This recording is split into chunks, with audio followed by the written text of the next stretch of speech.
हाँ, helium ion में जो आएगा वैल्यू वो सिर्फ आपने you need to put in positive value and value of हाँ एन टेक्स वन एंड हाँ। अलोंग और विद इधर इधर भी वही रहेगा, एन का वैल्यू इस तरफ भी वन लेंगे और पॉजिटिव में वैल्यू रखेंगे अब। मतलब हाँ just like that, if examiner is asking about the ionization energy, then you will take in positive sign, and if take about the energy of the electron within an atom, then you give the answer in negative sign. Negative. और sir वो जो energy की unit होती है electron volt by E, sir तो वो e क्या होता है? E electronic charge, V voltage, because it is like an energy.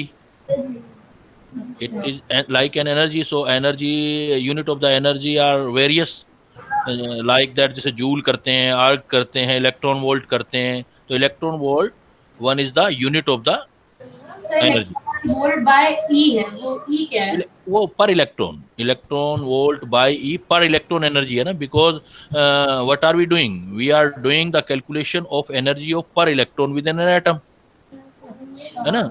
तो यस सर। इसलिए इसलिए वो लिखता है पर इलेक्ट्रॉन। सपोज वो कह देगा टू इलेक्ट्रॉन के लिए, then you need to multiplied by two. If he अच्छा। Ask about the per mole energy, then हाँ we need to multiplied by the Avogadro number. हाँ। Okay sir, thank you sir. Yes बेटा, good morning everybody. Morning, sir. Good morning. Last time we were on the topic of atomic structure, and we learned about how can we calculate the radius of the Bohr orbit and velocity of the electron along with the energy of the electron. Yes sir. Let's get started today. First one thing, कि अभी किसी बच्चे ने पूछा भी था कि units of energy जो होते हैं, unit of energy, knowledge cloud में ऐड कर देते हैं ये पॉइंट। यूनिट ऑफ एनर्जी, देखो आप कह सकते हो कि एनर्जी को आप किस किस में यूनिट ले सकते हो, जैसे जूल में, आर्ग में, कैलोरी में, किलो कैलोरी में, इवन इलेक्ट्रॉन वोल्ट में। तो you need to convert these unit to each other. तो जैसे आपका मान लो जूल है, तो joule, if we want to convert the joule into erg और erg into calorie, calorie into kilo calorie, और suppose electron volt, suppose as example, if we have only 1 joule and we have 1 arg, we have 1 calorie energy, we have 1 kilocalorie energy, and we have 1 electron volt energy. Which value of energy is highest and which one is the lowest? So in such type of cases, we have need of conversion. So you know, 1 joule is equal to 10 raised to power 7 arg. It means joule, 1 joule greater than 1 arg. Clear? अगर हम किसी को multiply करते हैं, positive value को multiply करते हैं, positive value से मल्टीप्लाई करते हैं, तो जिसको आप पॉजिटिव वैल्यू से मल्टीप्लाई करते हो ना, वो छोटी होती है। 1 joule is equal to 10 raise to power 7 erg. 1 calorie is equal to 4.18 joule. 1 calorie is equal to 4.18 joule. 4.18 joule is the positive value, and so जो वैल्यू मल्टीप्लाई किया है वो छोटा होगा इधर वाली से। So we can say that 1 calorie is greater than 1 joule, and 1 kilocalorie, 1 kilo mean 1000 calorie. It means this is again a positive value, so 1 kilocalorie is greater than 1 calorie. Next one, electron volt, and I said you in last class 1.6 into 10 raised to power minus 19 joule is equal to 1 electron volt. It means 1.6 10 raised to power 19. This is the negative value. Negative value means joule is greater than electron volt. If this value is positive, then it means you can say that 1 joule is equal to this value will go there. Now this is the positive value. So positive value है, तो along with the positive value, तो 1 electron volt जो हो गया small हो गया 1 joule. तो it means 1 joule and 1 electron volt. तो electron volt is the smallest value हो गया आपका, smallest value. So it is very propitious example for your examination कि आप में इन सबको अब 1 जूल 1 अर्ग 1 कैलोरी 1 इलेक्ट्रॉन वोल्ट दे दिया, तो सबसे बड़ा वैल्यू क्या होगा और सबसे छोटा क्या होगा? तो यू कैन सी हियर, सबसे बड़ा क्या होगा बेटा, बता सकते हो आप? तो सबसे बड़ा देखो भाई, जूल से बड़ा तो क्या है कैलोरी, एक कैलोरी से बड़ा किलो कैलोरी हो गया, तो 1 किलो कैलोरी सबसे बड़ा है। जूल सबसे हायर बड़ा वैल्यू होगा। उसके बाद क्या आएगा फिर देखो, कैलोरी 1 कैलोरी, हाँ, कैलोरी के बाद क्या आएगा 1 जूल, जूल 1 जूल के बाद क्या आएगा 1 अर्ग, क्योंकि 10⁻⁷ पावर है और यहाँ 10⁻⁹ है। सबसे स्मॉलेस्ट कौन सा होगा? 1 इलेक्ट्रॉन, इलेक्ट्रॉन 1 वोल्ट। अब आप जब सारा मतलब ये एक्सप्लेन करने के बाद तो आप डायरेक्ट याद भी कर सकते हो। 1 kilo calorie is greater than 1 calorie and 1 calorie is greater than 1 joule, 1 joule is greater than 1 erg and 1 erg is greater than 1 electron volt. तो you can calculate the energy of electron in any of unit, इसमें कोई सा भी unit कर देते हो। But आपने जो हमने निकाला था लास्ट क्लास में, हमने एनर्जी कैलकुलेट किया था, तो ये जो था हमारा जो था ये इजी वन था, सो इसको हम ज्यादा यूज करते हैं, इलेक्ट्रॉन वोल्ट वाले को ज्यादा यूज करते हैं। और जो आपने एनर्जी निकाला था, क्या निकाला था? Total energy, energy of the electron is equal to minus, अगर एटम के अंदर है तो minus 13.6 electron volt Z square upon N square electron volt पर इलेक्ट्रॉन लिखा था आपने। इसका मतलब अगर एटम के अंदर इलेक्ट्रॉन रहेगा, विद इन एन एटम कोई इलेक्ट्रॉन रहता है, तो उसका एनर्जी आप इससे कैलकुलेट करेंगे, पर इलेक्ट्रॉन ये एनर्जी होगा। और because you know we are studying about the Bohr theory and Bohr theory is applicable only for the 1 electron system, इसलिए हम 1 इलेक्ट्रॉन पर इलेक्ट्रॉन लिख भी देते हैं। कई बार अंडरस्टूड होता है कि भाई पर इलेक्ट्रॉन के लिए तो कैलकुलेशन करने हैं। Now is it clear? Yes sir. Next देखो बेटा, फिर अब आगे, अब देखो सपोज मैं थोड़ा सा एनालिसिस करता हूं, थोड़ी अप्रोच बढ़ाते हैं, क्वेश्चन की एक जो है अंडरस्टैंडिंग बनाते हैं। कल मैंने आपको एक बात बताई थी कि सपोज कोई भी एटम है, तो एटम में न्यूक्लियस होगा, न्यूक्लियस में 1 प्रोटॉन होगा, उसका चार्ज सपोज ई है, जेड प्रोटॉन होगी तो जेड ई प्रोटॉन चार्ज होगा।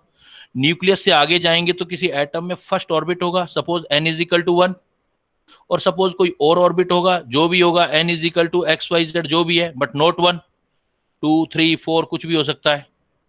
और सपोज ऐसे ही चलते गए, एटम खत्म हो गया, यहाँ पे ये एटम क्लोज हो गया, यहां से लेके यहां तक एटम है सपोज, तो ये n is equal to infinity होगा बेटा। अगर यहां से इलेक्ट्रॉन बाहर निकल गया तो इसका मतलब एटम से बाहर है इलेक्ट्रॉन, यहां से आउट हो गया तो फिर एटम से अलग चला जाएगा।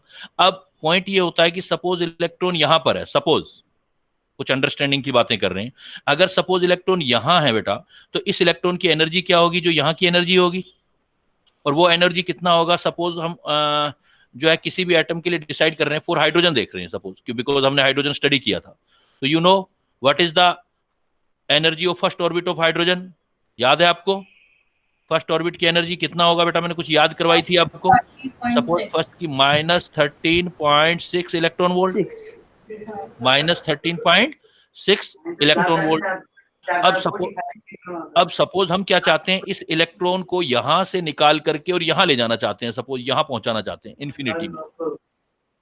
जब भी आप इन्फिनिटी में पहुंचोगे तो ये एनर्जी यहां माइनस से स्टार्ट होगी और इन्फिनिटी वाले की एनर्जी ऑलवेज जीरो होगी। टोटल एनर्जी जब इन्फिनिटी में इलेक्ट्रॉन आएगा तो always zero.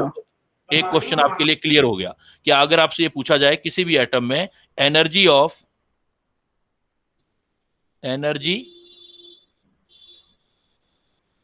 Electron in last orbit of atom, तो क्या आंसर दोगे बेटा? हमेशा एनर्जी जीरो। मतलब टोटल जीरो देंगे, हमेशा जीरो देंगे, लास्ट में जब जाएगा जीरो। अब सपोज एक कैलकुलेशन सोचो जरा, यहां पर एक इलेक्ट्रॉन है, इसको यहां से लेके यहां तक पहुंचाना है आपने, तो हम कितनी एनर्जी अवेलेबल करवाएं इसको? तो जो इसका डिफरेंस होगा वही तो अवेलेबल करवाना होगा हमें, तो डेल्टा ई। तो डेल्टा ई कितना होगा देखो इसके लिए, delta E is equal to E infinity minus E first. यहां से यहां ले जाने में कितनी एनर्जी देनी पड़ेगी इसको? एनर्जी जो देनी पड़ेगी वो डेल्टा ई एनर्जी देंगे, जिससे इलेक्ट्रॉन जंप कर जाए फर्स्ट ऑर्बिट से लास्ट ऑर्बिट में। तो डेल्टा ई कितना होगा? जो यहां से लेके यहां का डिफरेंस होगा, तो delta E is equal to E infinity minus E one, तो delta E is equal to कितना होगा? ई इंफिनिटी की वैल्यू कितनी होगी 0 माइनस फर्स्ट ऑर्बिट की एनर्जी कितनी होगी माइनस माइनस 13.6 इलेक्ट्रॉन वोल्ट। तो टोटल इक्वल एनर्जी कितनी होगी प्लस प्लस 13.6 6। इलेक्ट्रॉन। अगर हम इसी एनर्जी को तो आयनाइजेशन कहते हैं, अगर इससे ज्यादा एनर्जी देंगे तो इलेक्ट्रॉन बाहर निकल जाएगा एटम से, और इलेक्ट्रॉन बाहर निकल जाएगा तो H जो होगा वो क्या बन जाएगा फिर H पॉजिटिव, और इलेक्ट्रॉन तो इस एटम को छोड़ के बाहर चला गया।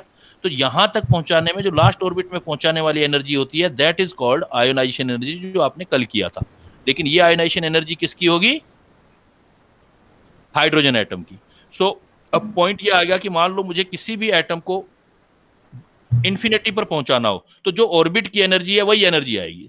तो ये तो आयनेशन एनर्जी होगी। सपोज हमने आयनेशन एनर्जी जब कंसीडर करते हैं जब हम ग्राउंड स्टेट से लेते हैं किसी इलेक्ट्रॉन को, तो हाइड्रोजन की ग्राउंड स्टेट से इलेक्ट्रॉन को इन्फिनाइट ले जाने में कितना एनर्जी लगेगा, आपसे एग्जाम में क्वेश्चन आ जाए। लगेगा, लगने का मतलब एब्जॉर्ब हो रहा है, इसलिए प्लस का साइन आ रहा है। तो इसकी एनर्जी माइनस 13.6 है, इसको प्लस 13.6 एनर्जी दे दो, ये इलेक्ट्रॉन जंप करके यहां आ जाएगा। क्लियर, कोई डाउट?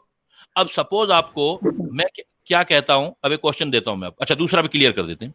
ग्राउंड स्टेट को छोड़ के किसी और स्टेट में हो, सेकंड में, थर्ड में, फोर्थ में, जहां भी होगा, तो वो एनर्जी डिफरेंस जो आएगा, वो एनर्जी डिफरेंस, उसको हम सेपरेशन एनर्जी बोलेंगे। होगा तो ये भी डेल्टा ई। सपोज इलेक्ट्रॉन यहां रखा हुआ है, मतलब फर्स्ट ऑर्बिट को छोड़ के किसी में भी, सेकंड में रखा हुआ है, थर्ड में, फोर्थ में, इस इलेक्ट्रॉन को जंप करवाना है आपने यहां से यहां, तो आपको एनर्जी डिफरेंस ये वाला देखना पड़ेगा। तो ये वाला जो एनर्जी डिफरेंस आपको देखना होगा, this one, this energy difference is equal to E infinity minus En, E infinity minus En, तो E infinity की तो जीरो एनर्जी आ जाएगी, तो delta E is equal to minus minus plus 13.6 Z square upon 13.6 minus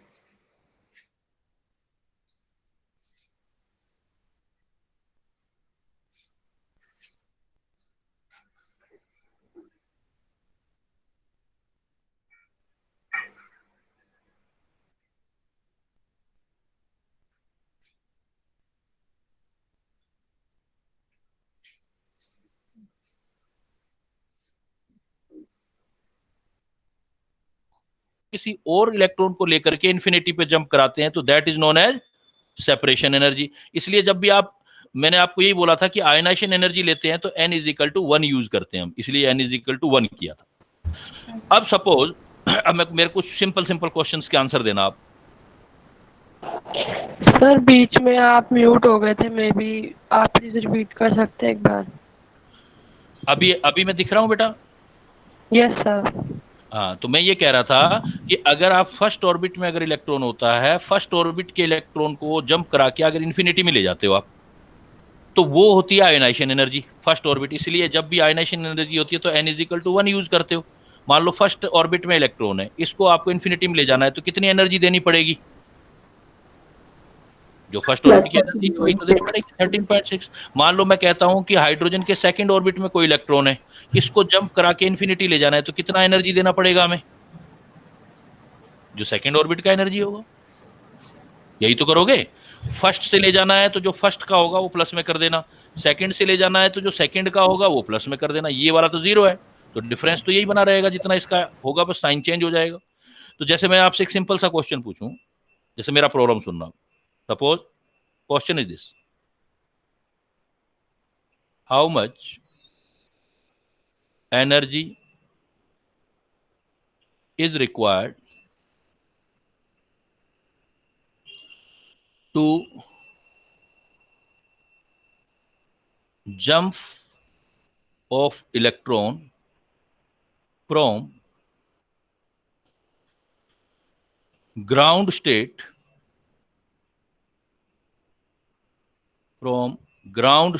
to infinite orbit in hydrogen atom। One word में answer दो बेटा, क्या आंसर दोगे? प्लस 13.6। प्लस 13.6। प्लस 13.6, क्योंकि जो फर्स्ट 13.6 फर्स्ट ऑर्बिट का एनर्जी आएगा वही तो ग्राउंड स्टेट वाला एनर्जी, तो इसका आयनेशन एनर्जी होगा।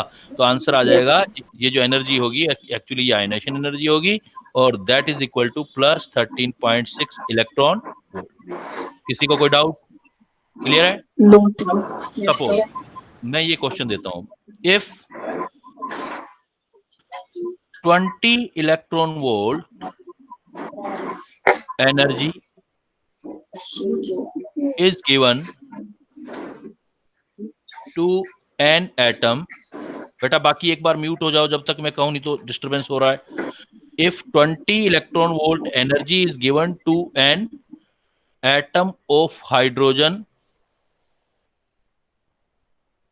which is in ground state। Hello. हाँ हेलो। हाँ, गुड मॉर्निंग सर। हाँ गुड मॉर्निंग। सर बस हाँ मेरे सर। को एक बच्चे से बात करनी थी, कर सकता हूँ सर? हाँ हाँ बोलो बोलो कर लो। ये बेटा आयुष राणा के नाम से कौन बच्चा है, मेरे को नाम बता दोगे अपना?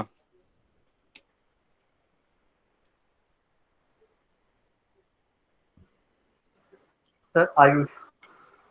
आयुष बेटा न्यू एडमिशन है आपका? Yes sir. चलो ठीक है बेटा, थैंक यू ये सर। Okay okay. देखो नेक्स्ट क्वेश्चन मैंने दिया, इसी क्वेश्चन को मैंने ऐसे किया, if 20 electron volt energy is given to an atom of hydrogen which is ground state, what type of energy of electron and how much. Tricky है, थोड़ा ट्रिकी प्रॉब्लम है। मैंने आपको कहा कि if 20 electron volt energy is given to an atom of hydrogen which is in ground state, which type of energy of electron and how much. अब देखो इस प्रॉब्लम को ध्यान से देखना, अब आप सारा देखो क्रिस्टल क्लियर चीज हो जाएगी। सपोज हमारे पास हाइड्रोजन एटम है, हाइड्रोजन एटम का ये न्यूक्लियस है, और ये हाइड्रोजन एटम का न्यूक्लियस है, ये फर्स्ट ऑर्बिट है सपोज। ग्राउंड स्टेट का मतलब यहां इलेक्ट्रॉन है, और ये इंफिनिटी है सपोज। अब इस फर्स्ट ऑर्बिट की एनर्जी कितनी है बेटा, बता सकते हो? फर्स्ट ऑर्बिट की एनर्जी -13.6 इलेक्ट्रॉन वोल्ट, और ये लास्ट वाले ऑर्बिट की एनर्जी कितनी है? 0। जीरो। अब मैंने एनर्जी को अवेलेबल कितना करवाया मैंने इलेक्ट्रॉन को? 20 इलेक्ट्रॉन वोल्ट। तो यहां से यहां पहुंचने में कितना एनर्जी लगेगा इसको? 13.6 इलेक्ट्रॉन लग गया यहाँ पर, और प्लस अब इलेक्ट्रॉन यहां से निकल के एटम से बाहर हो जाएगा। Electron out of atom, out of atom होगा तो जो सर्किट अवेलेबल होगा उसमें घूमेगा, तो यहां कुछ एनर्जी चली जाएगी। सपोज इसकी एनर्जी आ गई x, तो टोटल एनर्जी कितनी दी थी आपने? 20। तो एनर्जी तो कंजर्व रहती है ना, तो 20 इज इक्वल टू कितना लग गया? 13.6, तो आयनाइज करने में लग गया, प्लस कुछ एनर्जी बच गया। तो ये एनर्जी इलेक्ट्रॉन को घुमाने वाला बच गया, तो एक तरह से काइनेटिक टाइप एनर्जी होगा। लेकिन ये kinetic energy with in electron वाला नहीं होगा। इलेक्ट्रॉन के जो एटम के अंदर इलेक्ट्रॉन होता है उसका भी तो काइनेटिक एनर्जी किया था ना हमने, ये वो वाला काइनेटिक एनर्जी नहीं है। ये जब इलेक्ट्रॉन बाहर निकल जाएगा तो वो भी घूमेगा, घूमेगा तो kinetic energy of moving electron outside from atom. तो अब हमारे पास देखो सॉल्यूशन आ गया। टोटल एनर्जी दिया 20 इलेक्ट्रॉन वोल्ट, उसमें से 13.6 लग गया यहाँ से यहाँ लगाने में, बाकी जो बच गया वो इलेक्ट्रॉन को मिल गया। तो काइनेटिक एनर्जी ये वाली, इस सपोज ये एक्स वैल्यू लेते हैं, तो एक्स कितना आ गया? 20 माइनस 13.6। तो is it clear? Concept is clear कि आपने हाइड्रोजन एटम में अगर ग्राउंड स्टेट में एक इलेक्ट्रॉन है, उसको 20 इलेक्ट्रॉन वोल्ट दिया, तो यहां से यहां ले जाने में 13.6 लग गया, यहां से यहां ले जाने में 13.6 लग गया। अब जो बचा वो इलेक्ट्रॉन के पास है, और इलेक्ट्रॉन उससे इधर उधर घूमेगा। तो ये जो आपकी which type of energy of electron हुआ, तो इसका आंसर क्या दोगे? Which type of energy of electron? Kinetic energy of electron. और कितना हुआ? How much? क्या आंसर दोगे इसका? 6.4। 6.4। क्लियर है बेटा? चलूं आगे? Yes sir. Let's see the next one. Suppose मैंने एक प्रॉब्लम आपको ऐसे दे दिया,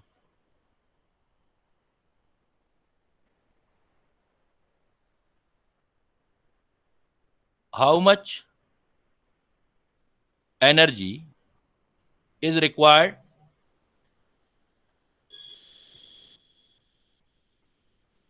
to jump electron from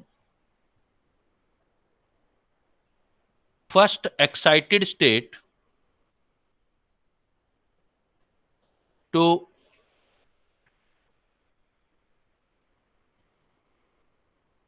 infinite orbit in hydrogen atom. देखो फिर फर्दर थोड़ा सा लैंग्वेज चेंज कर दिया मैंने. How much energy is required to jump electron from first excited state to infinite orbit. तो अब आपको एक चीज समझनी होगी. एक होता है ग्राउंड स्टेट, जैसे आप देखते हो ना, जैसे फ्लोर होते हैं हमारे. ग्राउंड फ्लोर एक्चुअल में फर्स्ट फ्लोर होता है. n इज इक्वल टू 1 होगा तो इसको हम कौन सी स्टेट बोलते हैं? Ground state. n is equal to 2 होगा तो इसको हम फर्स्ट एक्साइटेड स्टेट बोलेंगे बेटा. First excited state. अगर कहीं फर्स्ट एक्साइटेड स्टेट लिखा हुआ है तो इसका मतलब n is equal to excite word के साथ जो नंबर होता है उसे एक बढ़ा दिया करो. सपोज मैं आपको बोलूं कि मेरे पास फोर्थ एक्साइटेड स्टेट है तो n की वैल्यू क्या होगी? 4 नोट बाई 4. फोर्थ एक्साइटेड आ गया ना वर्ड. एक्साइटेड आ गया तो एक और जोड़ो गया 4 + 1 मतलब n की वैल्यू जो होगी वो 5 होगी. तो अब क्लियर हो गया. देखो अगर वो फर्स्ट एक्साइटेड स्टेट हमें कह रहा है तो फर्स्ट एक्साइटेड स्टेट मीन कौन सा? n की वैल्यू कितनी आ गई? 2. इनफिनाइट ऑर्बिट का मतलब n की वैल्यू क्या आ गई लास्ट? तो 0 नहीं, n की वैल्यू 0 नहीं है बेटा, एनर्जी 0 है ना. हाँ, ऑर्बिट नंबर इनफिनाइट हो गया. ऑर्बिट नंबर इनफिनाइट हो गया बट उसका एनर्जी 0 हो जाएगा. Is it clear? देखो अब हमें ये कैलकुलेट करना है. तो कैसे कैलकुलेट करेंगे? सपोज हाइड्रोजन है हमारा, ये हाइड्रोजन एटम, ये इसका first orbit n is equal to 1, ये इसका second orbit n is equal to 2, ये इसका इन्फिनाइट ऑर्बिट. तो इलेक्ट्रॉन को यहां से जंप करा के यहां ले जाना है आपको. तो जो इसी की एनर्जी होगी वही तो हो जाएगी प्लस में एनर्जी. वही वाला एनर्जी तो आएगा. तो n इज इक्वल टू की एनर्जी निकालो. फार्मूला क्या है हमारे पास? E is equal to minus 13.6 Z square upon electron volt. तो E इज इक्वल टू, अब अगर वो पिछले वाला लेक्चर आपने किया होगा तो आपको डायरेक्ट भी याद होना चाहिए. हाइड्रोजन एटम है तो Z का वैल्यू 1 by 4 वैल्यू बाई 4. तो कितना निकाला था? माइनस 3.4 इलेक्ट्रॉन वोल्ट निकाला था. Yes sir. तो सेकंड ऑर्बिट की एनर्जी कितनी होगी? Minus 3.4 electron volt. तो इसको जंप कराने के लिए कितना मिलेगा? तो कितनी एनर्जी चाहिए? Delta E. वैसे तो आंसर तो हो गया बट फिर भी मैं एक्सप्लेन कर देता हूं. जो ऑर्बिट नंबर की एनर्जी होती है उसको प्लस में कर दो बस आप, वही आंसर आएगा. कैसे? Delta E is equal to कितना एनर्जी चाहिए? E infinity minus E2. Delta E, E infinity energy 0 होती है माइनस, और E2 की एनर्जी ये रही माइनस 3.4. तो डेल्टा ई कितना रिक्वायरमेंट है आपको? 3.4. तो जो ऑर्बिट की एनर्जी माइनस में है वही प्लस में कर दो तो इन्फिनाइट में पहुंच जाएगा. तो इसका मतलब क्या हुआ? How much energy required to jump electron from first excited state to infinite orbit in hydrogen atom? What will be your answer? 3.4. तो जो ऑर्बिट की एनर्जी होती है उसी को प्लस में रख दो, आप इन्फिनाइट में पहुंच जाओगे, इलेक्ट्रॉन को पहुंचा दोगे. I think it is very clear now, right now. इसी को सेपरेशन एनर्जी बोलेंगे ना? हाँ, यही separation energy. Separation energy first वाले को छोड़ के किसी की भी निकाल लो आप. इलेक्ट्रॉन को जंप करा के किसी में भी जाओ, थर्ड से, फोर्थ से, फिफ्थ से, वो सब separation energy. Clear? Yes sir. तो बेटा फिर अब ये एप्लीकेशन हो गया. देखो बहुत थ्योरी का आपने एनर्जी निकालना सीख लिया और आपने वेलोसिटी निकालना सीख लिया, रेडियस निकालना सीख लिया. तो आप इससे क्या है, बोहर ने एक और बड़ी अच्छी चीज एक्सप्लेन की थी, हाइड्रोजन स्पेक्ट्रम किया था. तो नेक्स्ट हमारा टॉपिक है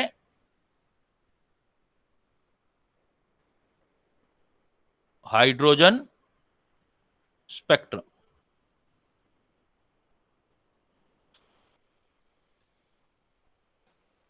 देखो बेटा, हाइड्रोजन स्पेक्ट्रम क्या चीज है कि जब इलेक्ट्रॉन एक्साइट होते हैं, सबसे पहले देखो हाइड्रोजन एटम को समझते हैं हम, और एटम में पॉसिबिलिटी को समझते हैं. उसने क्या किया, बोहर ने एक प्रैक्टिकल किया. उसने ग्लास का ट्यूब लिया और ग्लास के ट्यूब में हाइड्रोजन मॉलिक्यूल रखे. हाइड्रोजन गैस को फिल किया, बहुत सारे हाइड्रोजन के पार्टिकल थे, और इसमें सर्किट कंप्लीट किया उसने, और उसके अंदर हाई वोल्टेज और लो प्रेशर पर सर्किट कंप्लीट किया।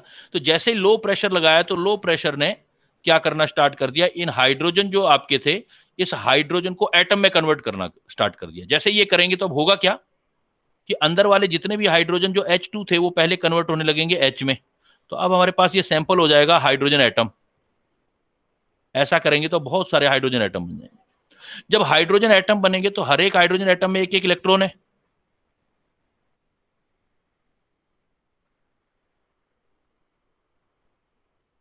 Each hydrogen atom contain 1 electron. ये इलेक्ट्रॉन क्या करेगा, लोअर ऑर्बिट से हायर ऑर्बिट की तरफ जंप करने लगेंगे। हो सकता है कोई कितने में चला जाए, कोई कितने में चला जाए, कोई किस में चला जाए, कोई किस में चला जाए। सपोज कोई भी एक हाइड्रोजन एटम, सपोज एक की बात करें तो इस एक हाइड्रोजन एटम में ये पॉसिबिलिटी होगी, जैसा हमने अभी हाइड्रोजन जो पढ़ा एटॉमिक स्ट्रक्चर, इसके अकॉर्डिंग अब होगा क्या, suppose if we centralize our focus on one hydrogen atom, then we can see कि ये सपोज हाइड्रोजन का न्यूक्लियस है।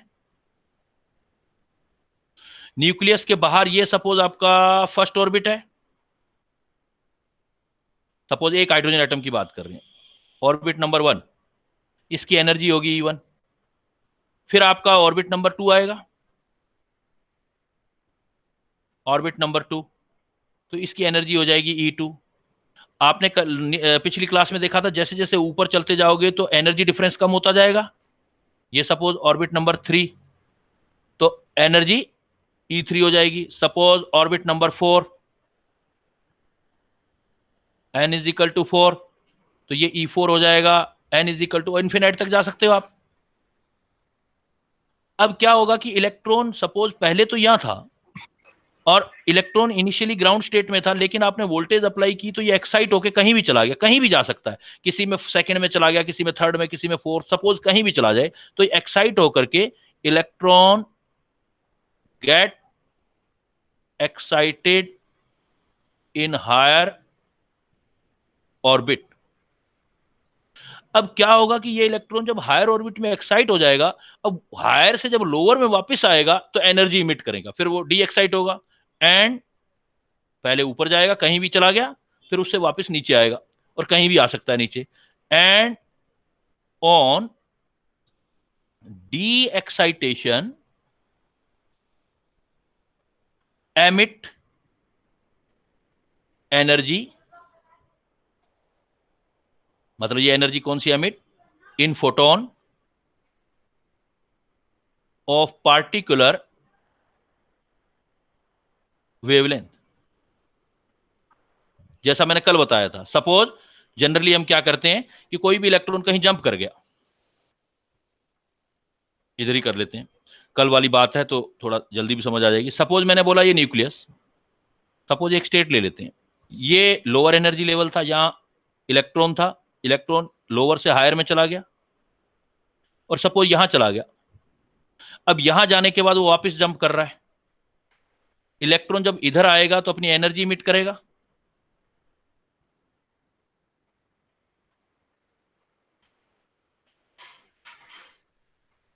Emission of energy. ये एनर्जी जो है छोटे छोटे एनर्जी के पैकेट्स में इमिट होगी, जिसको आपने फोटोन बोला है, और हर एक फोटोन की फिक्स एनर्जी होगी या फिक्स लेमडा होगा। जैसे इस एनर्जी सबकी सेम होगी, सपोज इसकी एनर्जी ई पी है या ई क्वांटा भी बोलते हैं, तो ई क्यू है, ये भी ई क्यू है, ये भी ई क्यू है, ये भी ई क्यू है, और हर एक फोटोन की एनर्जी जो होगी ई क्यू है, तो E q is equal to होता है h c by lambda, Planck constant c, और ये lambda h c by lambda, तो उसका पार्टिकुलर वेवलेंथ होगा। तो वो वेवलेंथ अगर स्पेक्ट्रोमीटर लगाएंगे तो वो वेवलेंथ ऑब्जर्व होगी, तो इसी को बोलते हैं हम हाइड्रोजन स्पेक्ट्रम। तो हाइड्रोजन के सैंपल को जब एक्साइट किया जाता है, फिर वो आफ्टर डी एक्साइटेशन बहुत सारी लेमडा वेवलेंथ जो है उसमें ऑब्जर्व होती हैं। वो इसलिए होती हैं कि इलेक्ट्रॉन हायर से लोअर में जंप करते हैं। हायर से जब लोअर में जंप करते हैं तो एक पार्टिकुलर वेवलेंथ को, इसको बोलेंगे, ये जो लेमडा होगी इसको बोलोगे आप wavelength of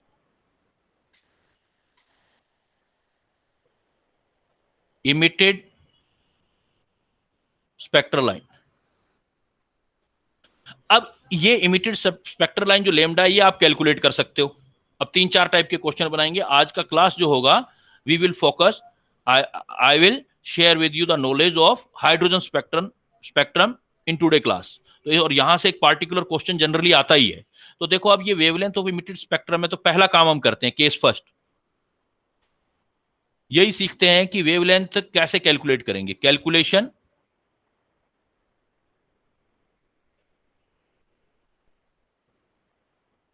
of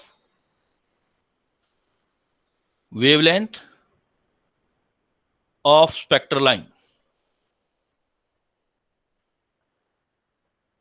calculation of wavelength of spectral line in atom, जिसको हम एटॉमिक स्पेक्ट्रा भी बोलते हैं।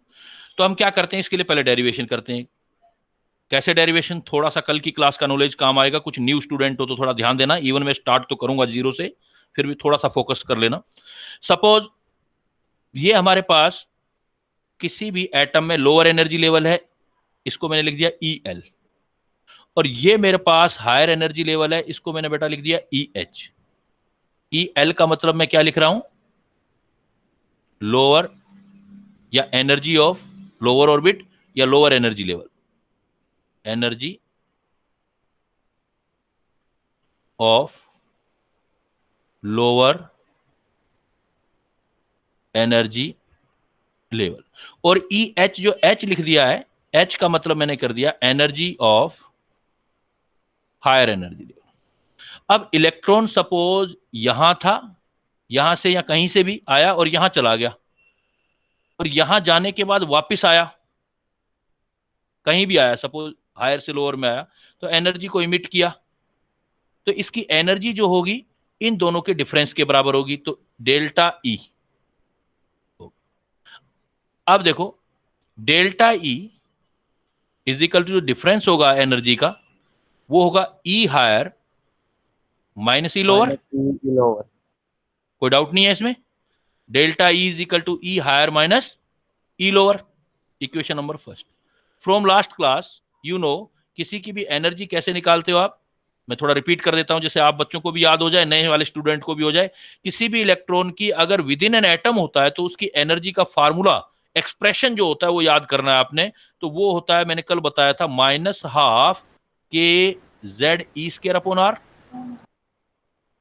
Total energy with in an atom, atom के अंदर कोई इलेक्ट्रॉन रहेगा तो उसका टोटल एनर्जी कितना रहता है, 12 kZe²/r। और आर क्या बताया था मैंने आपको, याद हो तो, आर इज इक्वल टू बताया था n² h², जिसको याद नहीं है वो याद कर ले बेटा, बहुत जरूरी है, you need to learn. n² h², 4π² mkZe², because it is useful to you for not only in chemistry but as well as in modern physics। दोनों जगह आपको क्वेश्चन मिलेंगे, दोनों जगह फायदा होगा। तो ये आर की वैल्यू जो है हम यहां पुट कर देंगे, तो E इज इक्वल टू कितना आ गया बेटा, देखो 12 kZe², आर की वैल्यू क्या रखेंगे अब हम, n² h² ऊपर चला जाएगा, 4π² mkZe²। जस्ट फॉर फन कि लास्ट टाइम आपने पढ़ा है ये, लेकिन अब क्या है कि आप लोग इसको थोड़ा दोबारा मेमोराइज कर ले। And just for new student, welcome for new student, मैं दोबारा रिवाइज कर रहा हूं इसलिए दे रहा हूं कि E इज इक्वल टू अब कितना हो गया, देखो E इज इक्वल टू, ये 2 से 2 कैंसिल हो गया, तो कितना रहेगा, 2π माइनस 2π² mk² Z² E4/n² और h²। तो किसी की भी बेटा, कल मैंने आपको सिखाया था, किसी की भी एनर्जी जो निकालनी है, जो न्यू स्टूडेंट है आज की क्लास में है, वो आपका जो ये रिकॉर्डेड वीडियो है वो देख सकते हैं, उसमें कोई चीज नहीं आए तो वो कंसिडर भी कर सकते हैं। तो E इज इक्वल टू -2π², लेकिन आज का डे बनाने के लिए, आज का डे जो है वो आपका टॉपिक सारा क्लियर हो, इसलिए मैं दोबारा लिख रहा हूं, किसी की भी एनर्जी निकालनी है तो ये फार्मूला होता है बेटा, E is equal to 2π² mk² Z² E4/n² h²। एक तो ये बात हो गई। तो E हायर और E लोअर दोनों बना सकते हैं हम इसका, तो हम क्या लिख सकते हैं, तो यहां से हमें क्या क्या आइडियाज मिल गए, तो यहां से हमें देखो एक चीज तो ये मिल गई, सिंस अगर E हायर लेना है तो E higher is equal to क्या आ जाएगा, ये बनाओ, -2π² mk² Z square E4 upon n. अब हायर ऑर्बिट है तो एन हायर ले लो आप, एन हायर का स्क्वायर और ये प्लांक कांस्टेंट वाला स्क्वायर। क्लियर? और सिमिलरली सिर्फ डिफरेंस कहाँ आया, एन की जगह डिफरेंस आया, क्योंकि बाकी तो सारा का सारा आइटम तो सेम ही है, सिर्फ आपका डिफरेंस आपको यहां दिखेगा। इसी टाइप से ई लोअर निकालो, ई लोअर, तो ई लोअर क्या हो जाएगा, बाकी सारा तो यही होगा, -2 पाई स्क्वायर m के square Z square E4 upon यहां एन हायर की जगह लोअर कर दो एच स्क्वायर। डिफरेंस सिर्फ यहां आया आपका। ठीक है, ई हायर की वैल्यू पता लगी, ई लोअर की वैल्यू पता लगी, और डेल्टा ई अभी ऊपर करके आए हो आप, एच सी बाई लेमडा या एच न्यू, तो डेल्टा ई वो भी कर देते हैं। एनर्जी डिफरेंस जो होगा वो किसके इक्वल होगा, delta E, since delta E is equal to h nu, nu मतलब फ्रीक्वेंसी, और you know frequency is equal to होता है सी बाई लेमडा, तो h nu is equal to h c by lambda. तो ये क्या है, ये इक्वेशन फर्स्ट है, ये इक्वेशन फर्स्ट है, और ये equation delta E is equal to h nu h c by lambda. तो ये आप कुछ इक्वेशन बना लो, तो ये इक्वेशन सेकेंड, ये इक्वेशन थर्ड, ये इक्वेशन फोर्थ, तो ये वैल्यू पुट कर दो, डेल्टा ई की, डेल्टा ई एच की, ई एल की वैल्यू पुट कर दो। तो पुट करो, देखो क्या वैल्यू आएगी। तो हम अगर रख देते हैं इसमें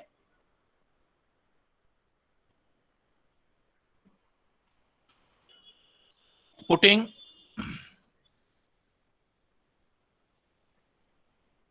the value from equation second, third and fourth in equation first। Equation first में रखो, तो डेल्टा ई की जगह या तो एच न्यू लिख दो या एच सी बाई लेमडा लिख दो, h c by lambda. E higher की जगह ये आएगा, ई हायर ये सारा -2 पाई स्क्वायर m के square Z square E4 upon n higher का स्क्वायर और एच का स्क्वायर, माइनस ये वाला, फिर ई लोअर ये भी माइनस में आ जाएगा, 2 पाई स्क्वायर m के square Z square E4 upon n lower का स्क्वायर और एच का square. Solve it.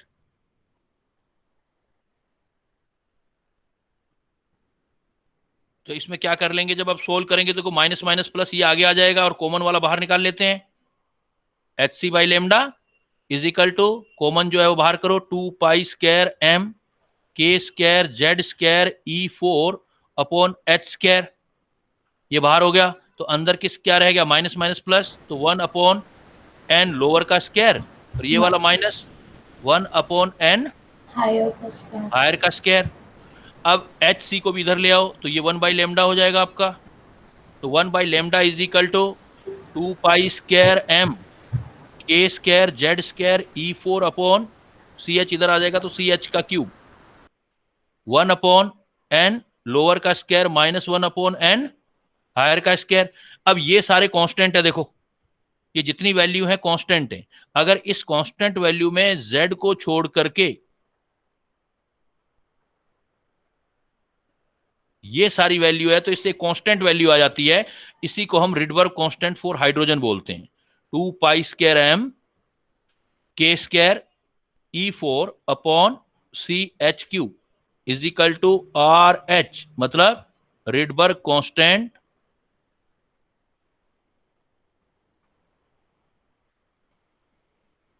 For hydrogen.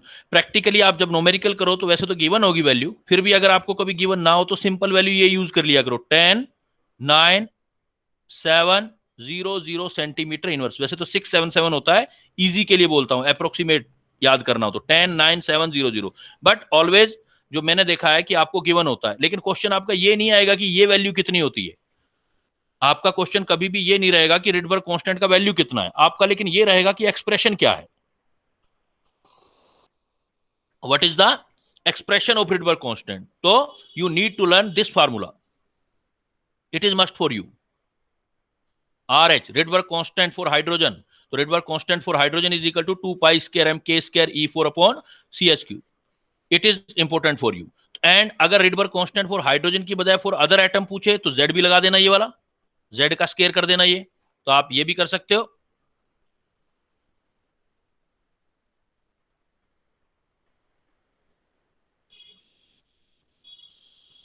Hair अगर आपसे ये पूछा जाए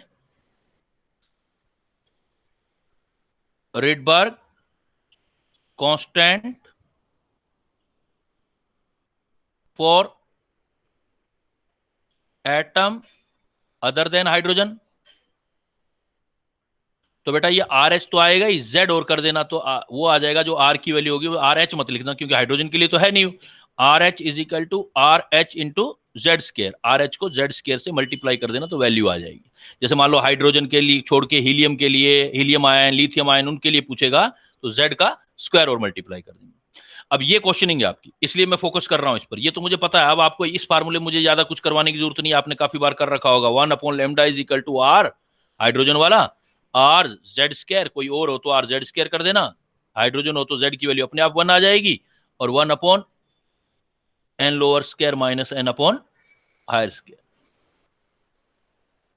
तो जब भी आपको लेमडा कैलकुलेट करना हो हाइड्रोजन स्पेक्ट्रम में, तो आपको लोअर एनर्जी का पता हो, हायर एनर्जी का पता हो, R की वैल्यू पता हो, Z का वैल्यू पता हो, तो आप उसमें जो है वैल्यू कैलकुलेट कर सकते हो। जैसे मैं आपको एक सिंपल प्रॉब्लम देता हूं। हाँ, एक ध्यान रखना, ये जो RH की वैल्यू होगी वो देखो मैंने लिखा है सेंटीमीटर इनवर्स, ये सेंटीमीटर इनवर्स में वैल्यू आएगी। और सेंटीमीटर इनवर्स में मैंने पिछली, जब भी आपको सॉल्यूशन करना हो, जैसे मैं बोलूं कि सेंटीमीटर इनवर्स को मीटर इनवर्स में कन्वर्ट करना है, तो कैसे कन्वर्ट करोगे बेटा? सेंटीमीटर इनवर्स को मीटर इनवर्स में सपोज कन्वर्ट करना है आपको, ये देखो। तो ये बड़ा ट्रिकी होती हैं ये चीजें, एग्जामिनर जानता है यहां बच्चा फंसेगा इसलिए वो देता है। तो 1 सेंटीमीटर इनवर्स आपको मीटर इनवर्स में कन्वर्ट करना है इसको, तो ऐसे करोगे आप, जो आपकी पावर्स होती हैं उसको आप ब्रैकेट के ऊपर लिख दोगे -1, और 1 की जगह 1, सेंटीमीटर में जितने मीटर होते हैं उतने लगा दोगे, तो मीटर कितना होता है 10 - 2 मीटर। अब सोल्व करोगे आप 10⁻⁻2 माइनस और माइनस प्लस, और मीटर का पावर -1 क्योंकि इनवर्स है ना। तो इसका मतलब देखो क्या आ गया। आपसे एग्जाम में एक छोटा सा क्वेश्चन आ गया, लेकिन बहुत बार बच्चे गलत कर देते हैं। 1 centimetre inverse is equal to 100 metre inverse.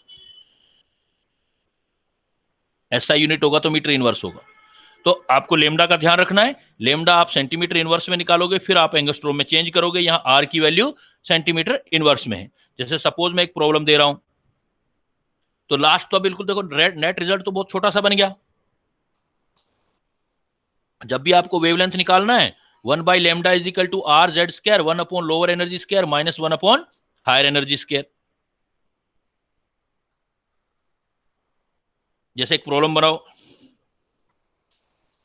Calculate the wavelength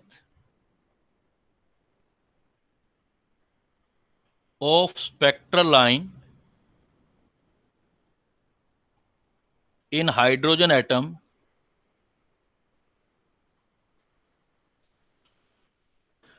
arise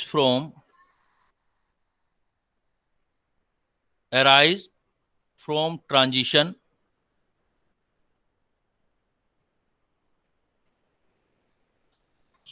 second orbit ये ऐसे करो fourth orbit to first excited state in angstrom. कर सकते हो बेटा कैलकुलेट। आर की वैल्यू वही ले लेना सिंपली 109,700 सेंटीमीटर इनवर्स में। Do you hear me? Do reply बेटा। हाँ तो लेट चेक, बताओ मुझे, let do, late try.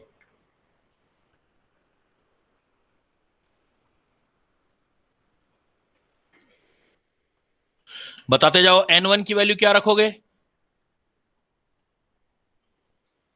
So ask again. Lower energy level. What is the value of N4 lower energy level in this question? So 2. So 2. 2. Very good. Because first excited state is given. Because first excited state is given. Given. Right. Right. And what is the value of N higher? So 4. 4 is it very clear from question?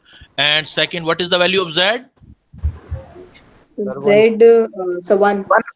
1 because there is hydrogen. Hydrogen, yes, sir. So now only calculation is required.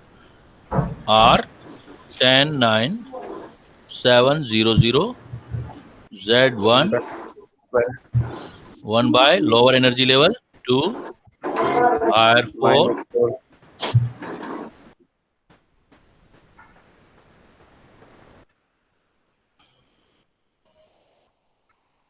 1 by lambda 10 9 7 0 0 4 और ये कितना हो गया हमारा 4 4 2 -1 then 1 upon lambda is equal to 10 9 7 0 0 into 1 by 2. Now if we calculate the lambda is equal to 2 by 19700 because that is centimeter inverse, so answer is now in centimeter, and 1 centimeter is equal to 10 raised to power 8 angstrom to 109700 into 10 raised to power 8 angstrom. That is your answer. Now you can calculate. It means 1 angstrom is 1 centimeter is equal to 10 raised to power 8 angstrom, and 1 meter is equal to 10 raised to power 10 angstrom. Clear? Have you any doubt?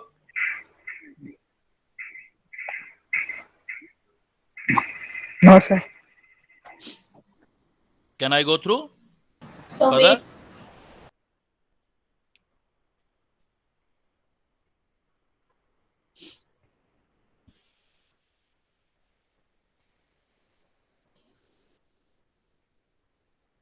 Yes, sir. Yes, beta. That is our first part of hydrogen spectrum. How can we calculate the lambda of spectral line? Second part is theoretical and little about numerical. That is the hydrogen spectrum. Case second.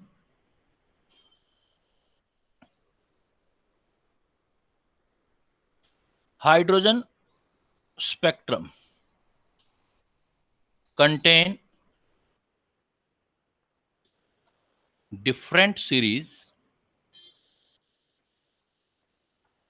of different spectral line. ये जो base है वो probability base है. आपने probability check करनी है कितना probability बन सकता है आपका. सपोज कहीं से भी इलेक्ट्रॉन जंप करे तो उसके लिए पॉसिबिलिटी क्या है.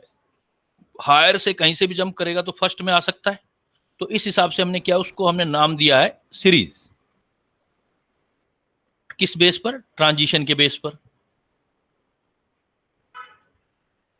ट्रांजिशन के बेस पर. जैसे देखो ये सीरीज जो हमने बनाई है लाइमन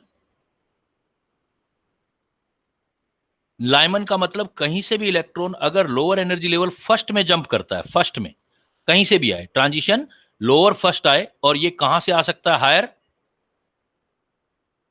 1 से ऊपर जो भी हो, 2 से 3 से 4 से इंफिनिटी से कहीं से भी जंप करके अगर फर्स्ट ऑर्बिट में इलेक्ट्रॉन जंप करता है, जैसे यहां से सेकंड से फर्स्ट में आया, तो जब सेकंड से फर्स्ट में आया तो इट इज नोन एज, इसको हम बोलेंगे first line of Lyman series. तो जब भी आपको ऐसा दिखे कि सेकंड ऑर्बिट से फर्स्ट ऑर्बिट पर इलेक्ट्रॉन जंप कर रहा है, फर्स्ट में आ रहा है, इट मींस लाइमन सीरीज. और कौन सी लाइन है? ये देखो सेकंड से फर्स्ट में आ रहा है तो फर्स्ट लाइन, और फर्स्ट लाइन है तो देखो आप ऐसा कर सकते हो ना, इसको फर्स्ट लाइन है तो इसको लाइमन सीरीज का जो लेमडा होगा, बिकॉज एनर्जी डिफरेंस बहुत कम है सेकंड और फर्स्ट में, थर्ड और फर्स्ट से एनर्जी डिफरेंस कम है. तो जब एनर्जी डिफरेंस कम होता है तो you know the formula delta E is equal to h c by lambda. अगर एनर्जी डिफरेंस कम होगा तो लेमडा उसका ज्यादा होगा. तो इन सभी लाइनों में सबसे ज्यादा लेमडा, लाइमन सीरीज का लेमडा जो होगा वो सेकंड से होगा. तो इसको आप बोलोगे लेमडा. सर आपकी आवाज बार बार अटक रही है. Lambda maximum lambda maximum in Lyman series.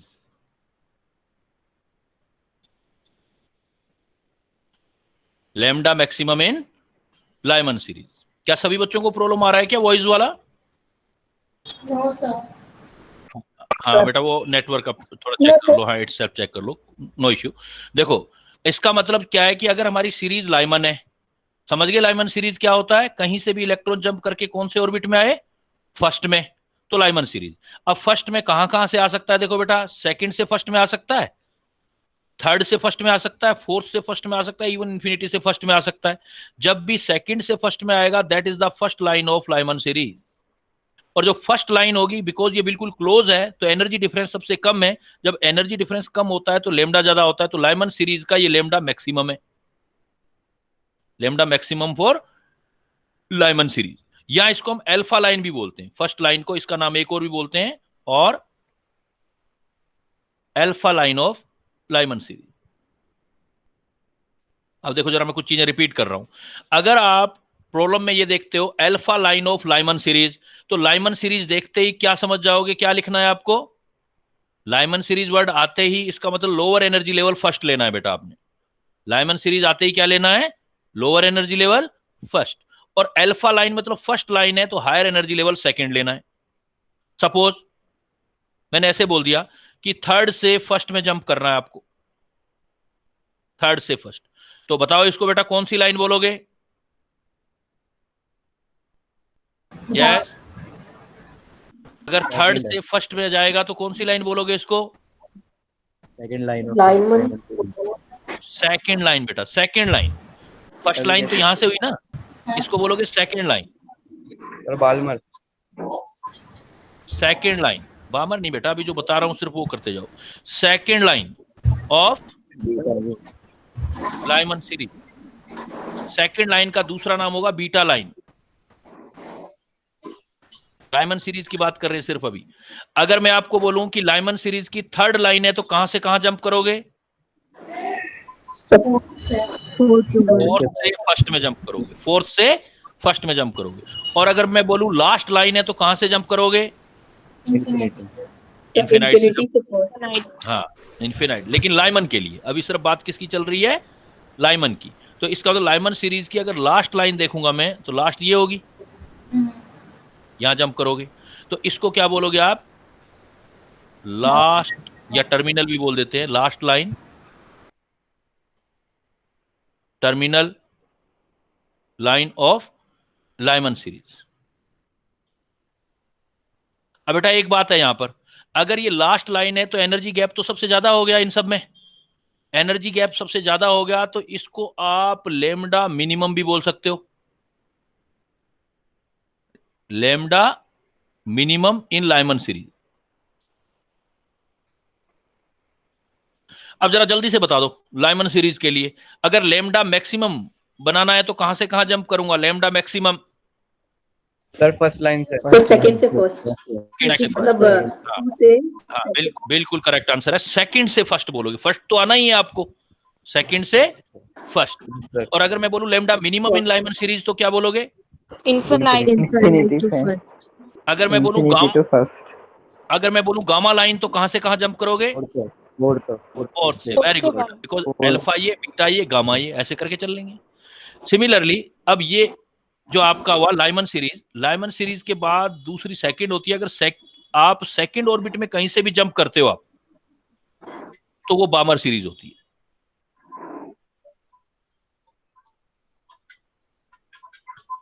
बामर series, बामर series में लोअर एनर्जी लेवल फिक्स है आपका रहेगा सेकंड, ये फिक्स हो गया, और हायर जो होगा सेकंड से ऊपर वाला होगा, जैसे थर्ड, फोर्थ, इंफिनिटी। वापिस वही, बामर की फर्स्ट लाइन यहां से,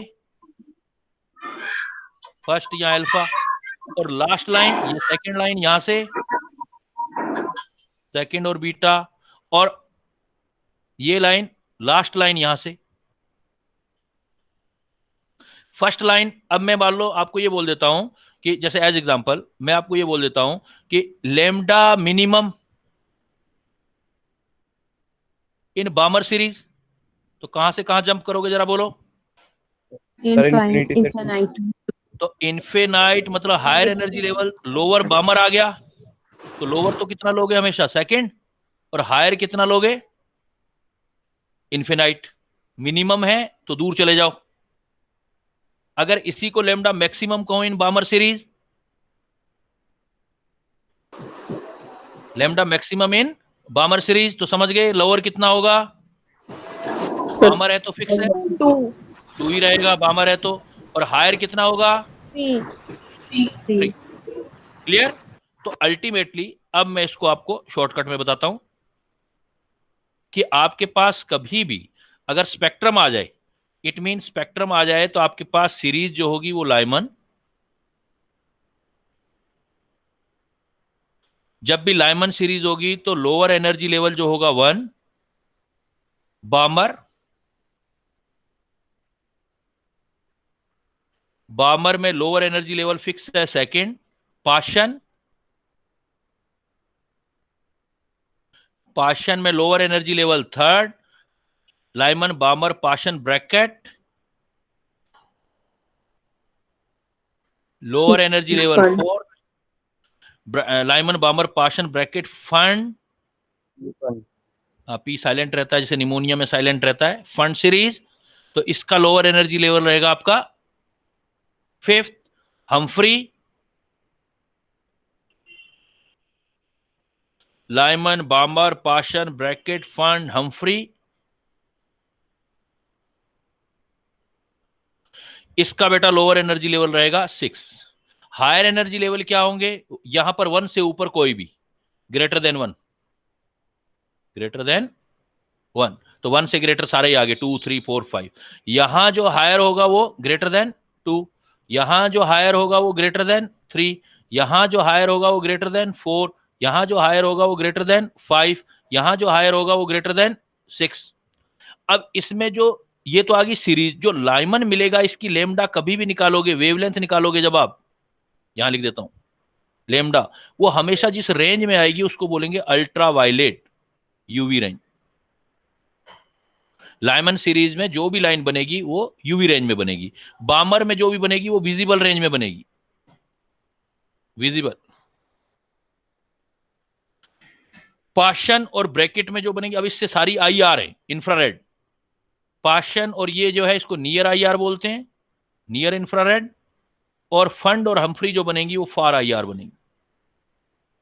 अब ये है क्या, इसके बारे में थोड़ा बता देता हूं। जैसे विजिबल रेंज, जो कलर आप देख पाते हो वो कौन से कलर होते हैं बेटा, वो 7 कलर होते हैं, VIBGYOR, विबग्यो, violet, indigo, blue, green, yellow, orange, red. ये जो है ये विजिबल रेंज है, हमारी आईज देख पाती है। इसकी वेवलेंथ जो है, आप इसका लेमडा जो है वो अप्रोक्सीमेट आप कह सकते हो 4000 से, अप्रोक्स कह रहा हूं 4000 से 8000 एंगस्ट्रोम के बीच। अगर ये वेवलेंथ होती है तो इसको हमारी आईज देख पाती है। अगर इससे कम है तो उसको, कम को क्या बोला जाता है, अल्ट्रा, अल्ट्रा मतलब छोटा, इससे कम वाली यूवी रेंज हो जाएगी, और अगर इससे ज्यादा है तो आईआर हो जाएंगी। तो इसका मतलब हम ये भी बोल सकते हैं कि लाइमन वालों की वेवलेंथ से हमेशा ज्यादा वेवलेंथ जो आएगी, इधर से इधर जाओगे तो वेवलेंथ इंक्रीज हो रही है, तो लाइमन वालों से हमेशा ज्यादा बामर की होगी, और बामर वालों से ज्यादा हमेशा वेवलेंथ पाशन की होगी, फिर आगे ऐसे वेवलेंथ इंक्रीज करती चली जाएगी। क्लियर, किसी को कोई डाउट बेटा यहां तक? अब आप ये स्पेक्ट्रम दिखा सकते हो कैसे बनता है। अब आप ये इवन स्पेक्ट्रम आप दिखा सकते हो, कैसे दिखा सकते हैं, देखो सपोज पॉसिबल स्पेक्ट्रल लाइन कितनी बन सकती हैं ये आप दिखा सकते हो। कैसे, सपोज ये न्यूक्लियस है, ये लोअर एनर्जी लेवल फर्स्ट है,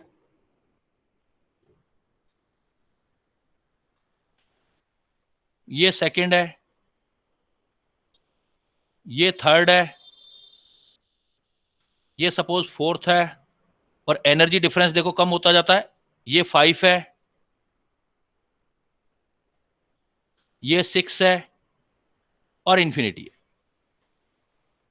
ये सपोज इंफिनिटी। अब मुझे लाइमन सीरीज की लाइन बनानी है, लाइमन सीरीज, तो मुझे लाइमन सीरीज बनाना है जो कि आपका यूवी रेंज के अंदर होता है। तो लाइमन कहां से कहां बनेगा, देखो फर्स्ट लाइन में आना चाहिए, तो फर्स्ट में कहां से आ सकता है? देखो सेकंड से फर्स्ट में अगर इलेक्ट्रॉन जंप करेगा, या थर्ड से फर्स्ट में, या फोर्थ से फर्स्ट में, फिफ्थ से फर्स्ट में, सिक्स से फर्स्ट में, और इवन इन्फिनाइट से फर्स्ट में। कहीं से भी इलेक्ट्रॉन अगर फर्स्ट लेवल पर जंप करता है कहीं से भी आकर के, then that is your Lyman series. और ये लाइन में देखो एनर्जी डिफरेंस यहां पर सबसे कम आ रहा है, इसलिए ये वाली लाइन जो आपकी थी फर्स्ट थी, ये फर्स्ट थी जिसको आपने लेमडा मैक्सिमम बोला था। और ये वाली लाइन जो थी जिसमें एनर्जी डिफरेंस सबसे ज्यादा, लाइमन सीरीज का लेमडा मिनिमम बोला था। अगर कहीं से भी सेकंड में जंप करता है बेटा तो विजिबल लाइन मतलब बामर सीरीज, तो सेकंड में देखो कहीं से भी आ जाए सेकंड में, जैसे यहां से सेकंड में,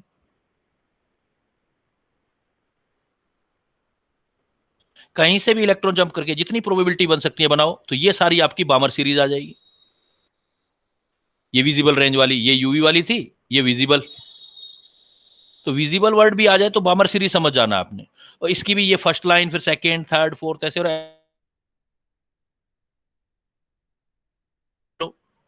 पाशन में थर्ड में आना चाहिए इलेक्ट्रॉन, कहीं से भी थर्ड में आना चाहिए, तो ये पाशन हो जाएगी। तो ऐसे आप स्पेक्ट्रम की पॉसिबिलिटी दे सकते हो। मतलब एक बार एक लाइन आ जाए तो दोबारा रिपीट करने की जरूरत नहीं, बिकॉज वो लेमडा आ गई है। अलग अलग लेमडा आपने निकालनी होती है, तो अलग अलग लेमडा निकालनी होती है। तो इसमें देखो फिर एक प्रॉब्लम करते हैं।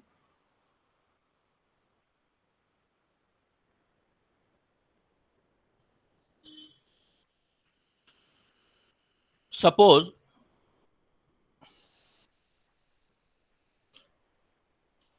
wavelength of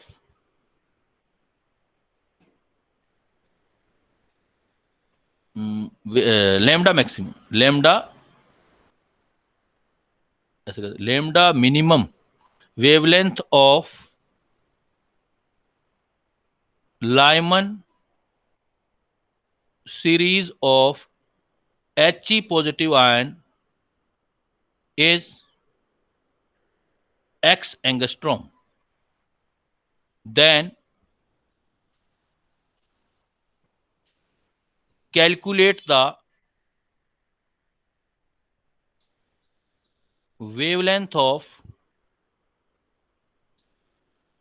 beta line of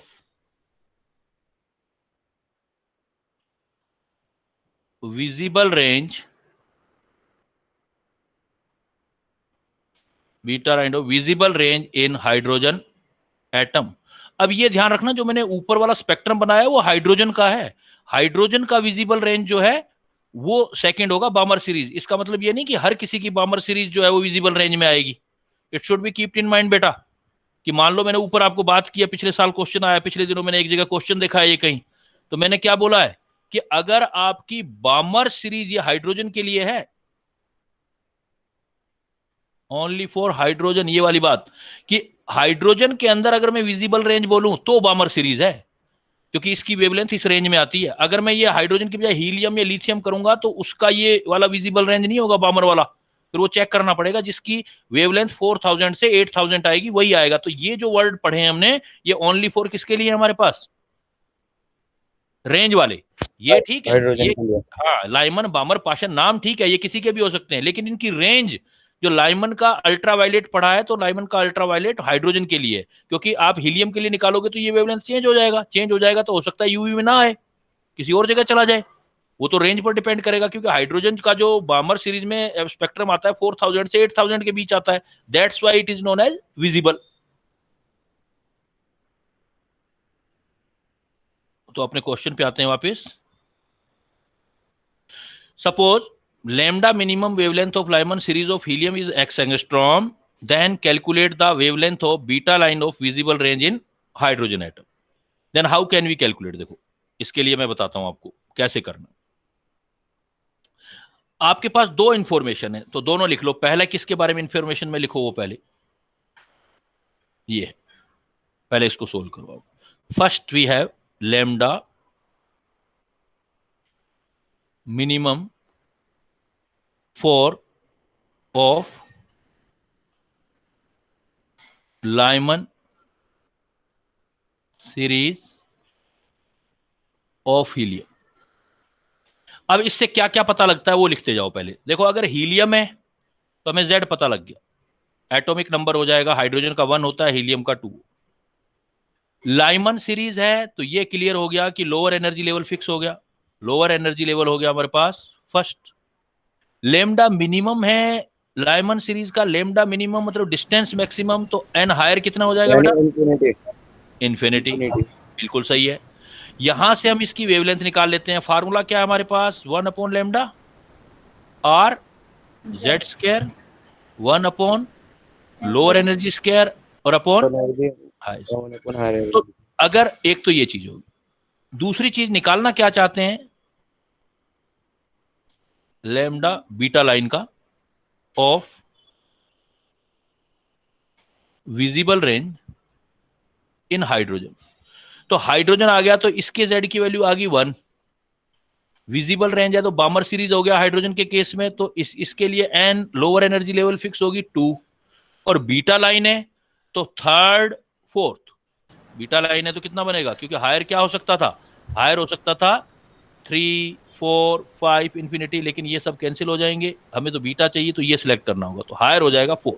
तो इसका फार्मूला भी क्या आएगा? 1 अपॉन लेमडा, डिफरेंशिएट करने के लिए लेमडा डैश लिख देते हैं, R Z square 1 upon lower energy square minus 1 upon higher energy. दोनों में कॉमन जो चीज हो सकती है वो आर हो सकती है बेटा। जब भी ऐसे क्वेश्चन आ जाएं तो ये हमें पता है कि आर की वैल्यू दोनों जगह सेम होगी, तो पहले वाले से आर की वैल्यू निकाल के दूसरे वाले में पुट कर दो। सबसे बेस्ट तरीका यही है आंसर का।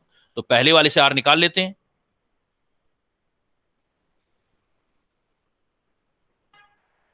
देखो फर्स्ट वाले से आर निकालो, 1 अपॉन लेमडा, लेमडा दे रखा था उसने एक्स एंगस्ट्रोम, तो 1 अपॉन एक्स आर, जेड की वैल्यू हीलियम है 2 का स्क्वायर,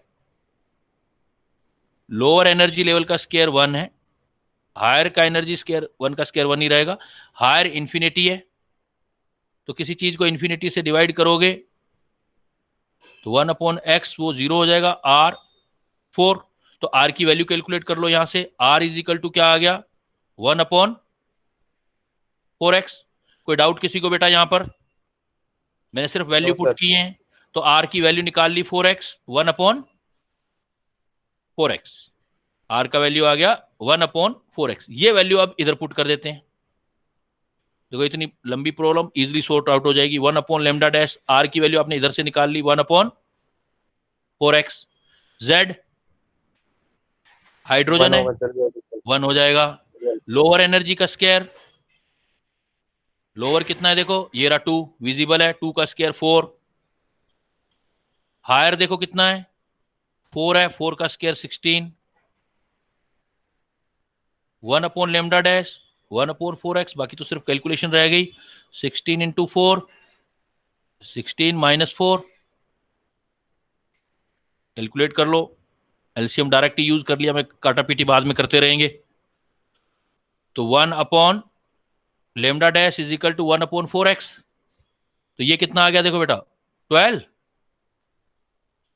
16 इंटू 4 तो 4 3 जा 12, तो कितना हो गया 1 अपॉन लेमडा डैश?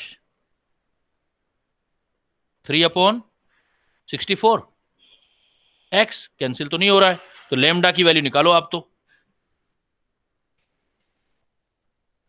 लेमडा आ गया आपका, उल्टा कर दोगे लेमडा जो डैश आ जाएगा वो 64 एक्स एंगस्ट्रोम बाई 3 आ जाएगा।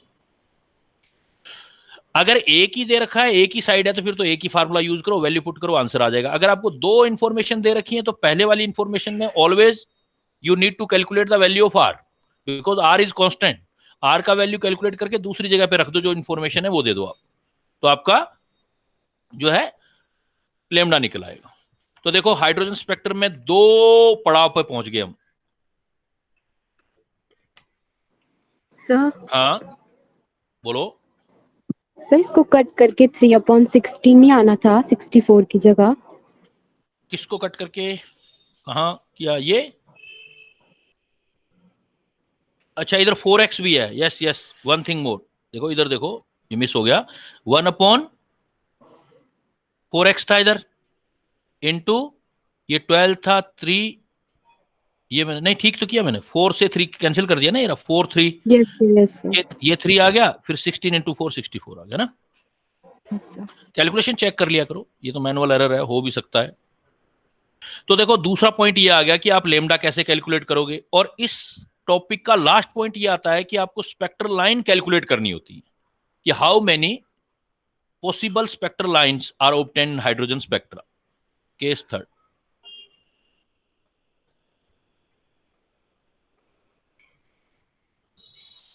calculation of possible spectral line in atomic spectrum। अब ये पार्ट आ जाए बेटा क्वेश्चन का कि आपको स्पेक्ट्रल लाइन कैलकुलेट करना हो, तो इसमें देखो आप हमेशा जब स्पेक्ट्रल लाइन कैलकुलेट करनी है, इसके डिफरेंट पार्ट बनाता हूं मैं आपकी हेल्प के लिए। जैसे फर्स्ट पार्ट, आप ये फार्मूला यूज कर सकते हो, n is equal to n minus 1/2, या आप यूज कर सकते हो n higher minus n lower, n higher n lower plus 1/2। Mathematically दोनों बातें सेम है, फर्क क्या है दोनों में बेटा, और कैसे याद करना है आपको, ये फार्मूले हैं, इससे कैलकुलेशन करोगे तो लेंदी जाएगा। देखो अगर आपको सिर्फ एक ही लिमिट दे रखी है कि यहां इलेक्ट्रॉन रखा हुआ है, वो बताओ कितने पॉसिबल स्पेक्ट्रम हाइड्रोजन में बना सकता है, एक ही वैल्यू दे रखी है, तो वो वैल्यू और उसमें एक कम करके मल्टीप्लाई कर दो और 2 से डिवाइड कर दो। दिमाग में, मन ही मन में, कोई कॉपी पेन चलाने की जरूरत नहीं है, मन ही मन में आप उसको ऐसा कर दो, जो वैल्यू है उससे एक कम से मल्टीप्लाई करके 2 से डिवाइड कर दो। अगर एक ही लिमिट है, जैसे मैं बोलूं कि हमारे पास डिफरेंट हाइड्रोजन एटम सैंपल हैं, और उन हाइड्रोजन एटम सैंपल में सपोज जो इलेक्ट्रॉन है वो फोर्थ ऑर्बिट में प्रेजेंट है, तो बताओ कितना पॉसिबल स्पेक्ट्रल लाइन बनेगा, कैसे करोगे? देखो एन की वैल्यू 4 दे रखी है ना सिर्फ, तो 4 से 1 कम होगा 3, 4 इंटू 3/2, तो आपका दिमाग अपने आप ही आंसर दे देगा, कहेगा 4 3 12, 12 को 2 से डिवाइड करूंगा 6 आ जाएगा। जैसे सपोज मैं बोल दूं कि फिफ्थ ऑर्बिट में इलेक्ट्रॉन प्रेजेंट है, पॉसिबल स्पेक्ट्रल लाइन बताओ बेटा जल्दी से। 10 कैसे किया आपने? देखो कॉपी पेन तो नहीं चलाया ना आपने, दिमाग से किया। कैसे किया? 5 इंटू 4, एक कम करना है, 5 इंटू 4, 5 4 जा 20, 20 को 2 से डिवाइड किया, 10 आ गया। सपोज मैं आपको बोल दूं कि electron is present in third excited state, how many possible spectral line? 4 is 12, so 6. 6 third excited state बोल दिया मैंने, तो थर्ड एक्साइटेड स्टेट का मतलब एन की वैल्यू कितनी लोगे आप? 4 लोगे, एन की वैल्यू 4 लोगे, क्लियर? और 4 इंटू 3/2, 4 3 12/2, 6। हाँ, अगर मैं अपर और लोअर लिमिट दोनों दे दूं तो ये फार्मूला यूज करना। इसमें क्या करना है, मैंने आपको अपर भी दे दिया, लोअर लिमिट भी दे दिया, डिफरेंस निकालो, और डिफरेंस में एक इंक्रीज करके मल्टीप्लाई कर दो, डिवाइड, फिर दोनों को मल्टीप्लाई करके 2 से डिवाइड करना। जैसे मैं आपसे ये बोलूं कि सपोज इलेक्ट्रॉन जंप कर रहा है, मेरे क्वेश्चन पे ध्यान देना बेटा, प्लीज बी फोकस। मैं ये बोलूं आपको कि suppose electron jump from 6th to 2nd orbit, 6 to 2nd orbit, how many possible spectral line? तो कैसे करोगे? देखो 6 से 2 तक जा रहा है, तो डिफरेंस कितने का आया बेटा? 6 से 2 में कितने का डिफरेंस आया? 6 से 2 में 4 का, 4 इंटू 5/2, 4 इंटू 5/2, तो 20/2, 10 आ जाएगा। समझ रहे हो मेरी बात? तो ये आपने लगाना है। अब अगर पार्टिकुलर, अब इसमें बहुत लोचे होते हैं बेटा, इसमें क्या है कि पार्टिकुलर सीरीज के लिए भी क्वेश्चन पूछ लेता है, तो क्वेश्चन जो है वो बड़ा आसान नहीं देता, सीधा फार्मूला बेस नहीं देता, कुछ उलझाता है वो, तो उसकी उलझन से, उसके इम्ब्रेंगलमेंट से बाहर निकलना है हमको। We need to out from his embranglement कि हाउ कैन वी जो है सोल्व दिस टाइप प्रॉब्लम। तो मैं आपको देखो कुछ प्रॉब्लम सैंपल देता हूं मैं। सपोज मेरे पास प्रॉब्लम ये आ गया,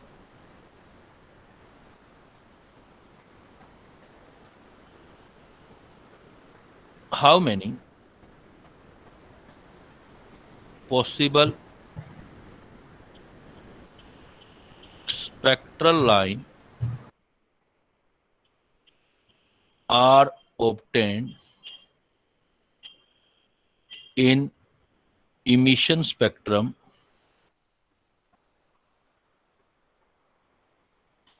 of hydrogen if electron is present in fourth orbit of atoms of hydrogen sample and also calculate the number of spectral line in each series। देखो बेटा कैसे सोल्व करेंगे।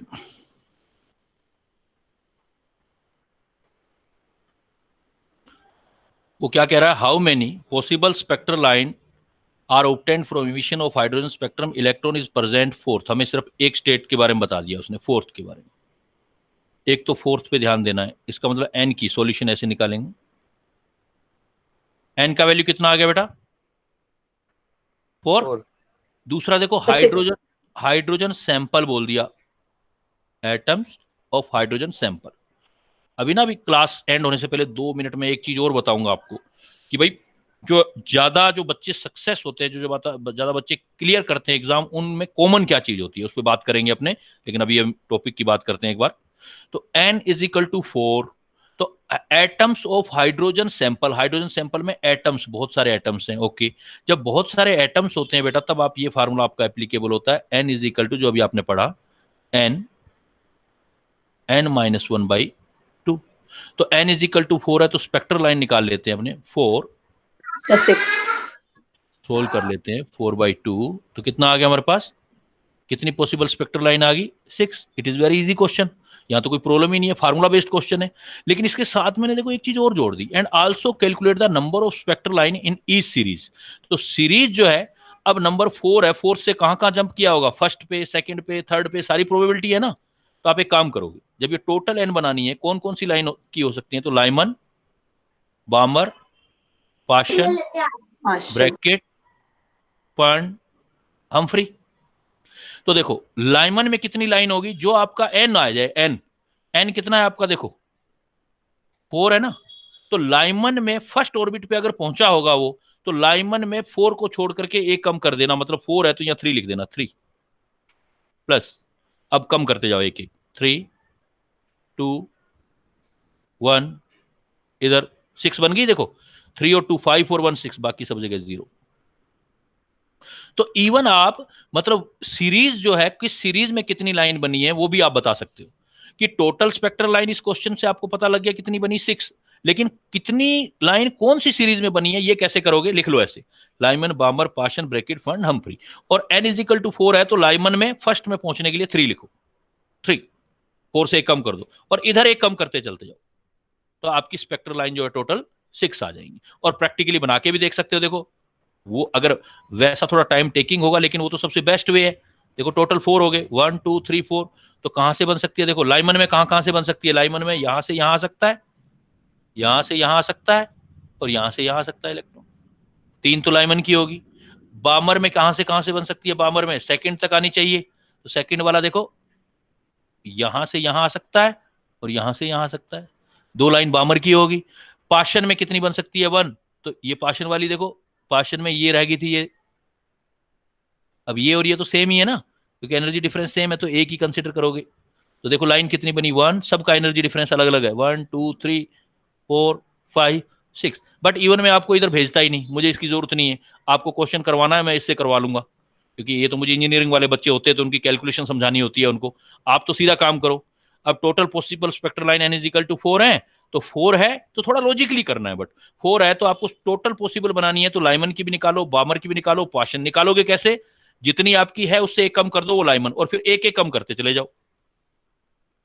देखो जैसे मैं एक प्रॉब्लम और देता हूं तो आपको क्लियर हो जाएगी ये बात। सपोज मैंने आपको बेटा ये प्रॉब्लम दे दिया, if electron is present in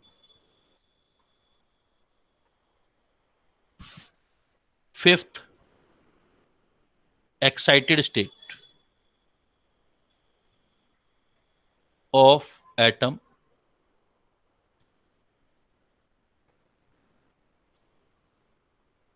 how many possible spectral line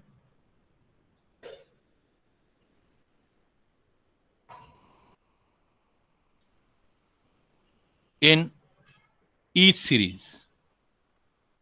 ये प्रॉब्लम दे दिया मैंने बेटा आपको। Fifth excited state. अब देखो आपके पास टोटल कितना आ गया, एन की वैल्यू कितनी आ गई? फिफ्थ एक्साइटेड है बेटा, फिफ्थ एक्साइटेड है तो कितना लोगे आप? 6।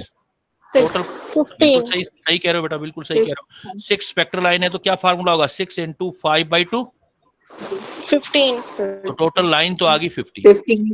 ये तो होगा टोटल, लेकिन हमें तो क्या निकालना है? इन ईच सीरीज। हमें तो हर एक सीरीज में निकालनी है ना। तो सीरीज में कैसे टोटल अपने अरेंज करेंगे इन सबको? आप लिख लो टोटल लाइन बन गई हमारी 15। जाएंगी किस किस में? Lyman, Balmer, Paschen, Brackett, fund, Humphry. अब देखो लाइमन में आओ, तो लाइमन में n = 6 था, तो लाइमन में कितनी लिखूं बेटा? 6 से तो जंप कर रहा है 5 प्लस कितना लिखूं? 4 कम करते जाओ जब तक 15 मिल जाए। 2 1 तो कितनी होगी टोटल? देखो 5 और 4 9। ये गलत क्या हो गया? यहाँ गलत हो गया। 5 4 3 2 ये आ गया ना। तो आप देखो कितना होगा। 5 4 4 9 12 14 और 1 15। और इवन पूरा पोस्टमार्टम हो गया कि टोटल 15 जो स्पेक्ट्रल लाइन है, लाइमन में कितना आया आपका? 5। बामर में कितना 5 आया? 4। 4 पाशन में कितना आया? 3। 3 ब्रैकेट में 2, फंड में 1, हम्फ्री में कोई लाइन नहीं है। क्लियर? क्लियर है Yes. Point? Yes sir next देखो फिर, मतलब अपना IQ आपने तेज करना है कि एग्जामिनर के माइंड को पढ़ना है, वो पूछना क्या चाहता है। जैसे मैं ये कह दूं कि if electron jumps from fifth excited state to second orbit, how many possible spectral line in each series? मैंने ये प्रॉब्लम दे दिया बेटा, देखो if electron jump from fifth excited state to second orbit, how many possible spectral line in each series? 14 तो total बता रहे हैं ना हम। in each series। सीरीज में 5 4 3 2 5 4 3 2 1। अब देखो कैसे करेंगे आप। तो देखो आप कैसे करेंगे। अच्छा मुझे इसमें बताओ, लाइमन सीरीज में कितनी होंगी? सर 5 हाँ 5। बालमन में 4 पाशियन में 3 और देखो। ब्रैकेट में 2। देखो बेटा, आप लोगों का आंसर गलत है बेटा। अब कैसे है जरा ये में तो जा ही नहीं रही। लाइमन में तो जा ही नहीं रही बेटा, यही तो पॉइंट है। कहां तक इलेक्ट्रॉन जंप कर रहा है? Fifth excited state to second orbit. तो एक तो इस बार देखो हमें सर हायर, बालमर में जाएगी। हाँ तो यही चीज है ना, मैं वही कह रहा हूँ कि वो चीज पकड़नी है, एग्जामिनर का माइंड पकड़ना है, वो क्या कहना चाहता है। तो अब देखो फिफ्थ एक्साइटेड स्टेट, हाँ जल्दी में नहीं करना है ना, यही तो बात है।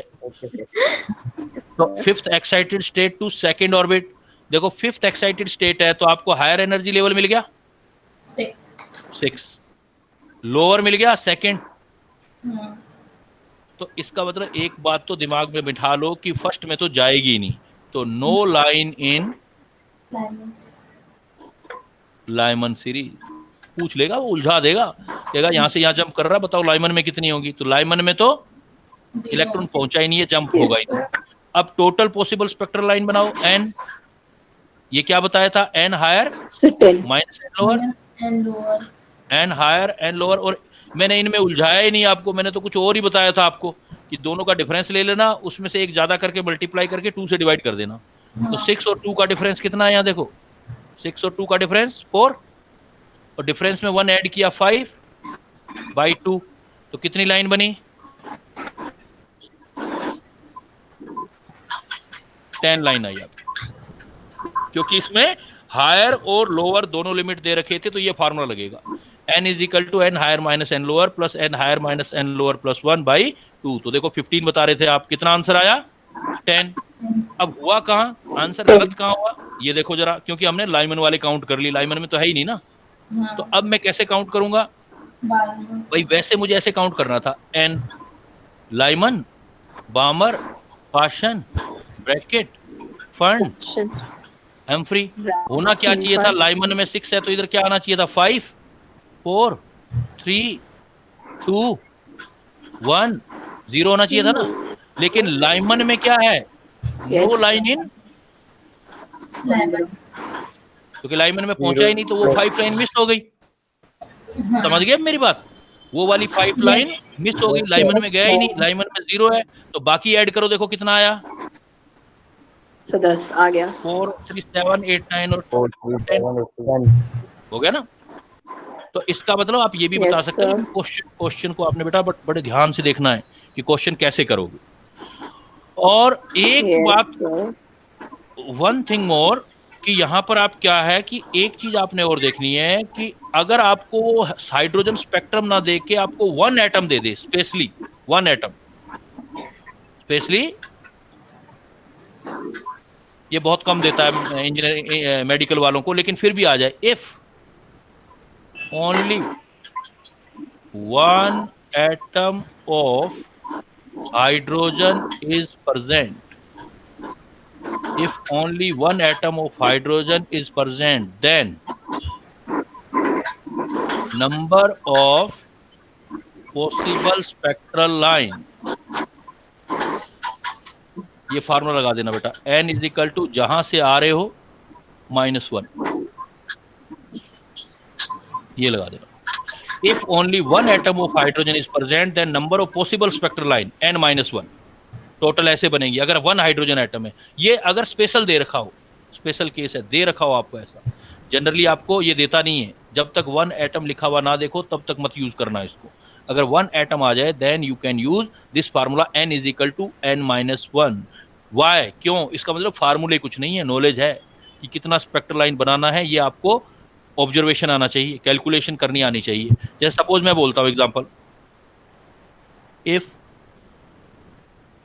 only 1 hydrogen is present, atom is present, then